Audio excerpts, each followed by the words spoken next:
Hi! Let's get ready with me like Samantha and శుభం. Last వరకు చూడండి. ఒక ట్విస్ట్ ఉంది. సమస్య సమస్యని ఎందుకు సమస్య అంటారో మీకు తెలుసా? తెలుసా ఈ వీడియోకి నా సమస్య ఏంటని? తెలియకపోతే లాస్ట్ వరకు చూడండి. సమస్య కాబట్టి సమ్ అంటే సమయానికి అంటే సరిగ్గా ఈ వీడియో కోసం రెడీ అయ్యే టైంకి అస్ అంటే అందరూ టైం చూసుకొని వస్తారనమాట. ఈ వీడియో కూడా నేను ఇంకా బొట్టు పెట్టుకోలేదు కాబట్టి సరిపోయింది. స్యా అంటే యా అంటే ఏ దేవుడు కాపాడాడో కానీ ఆ బొట్టు పెట్టుకొని ఉంటే ఏంటి దెయ్యంలాగా ఇలా రెడీ అయ్యాను అని అనుకుంటారు. మాయ మేడం ఇప్పుడు ఇప్పుడు ఇప్పు అంటే ఈ పరిస్థితిలో నేనేం చేశానంటే ఇప్పుడే రెడీ అవుతున్నాను అని చెప్పాను.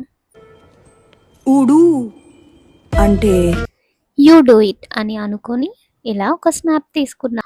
ఆ రీల్ అయితే చేయడానికి అవ్వలేదు కానీ ఇలా అయితే చేశాను. ఎలా ఉందో కామెంట్ చేయండి అండ్ లైక్ చేయండి.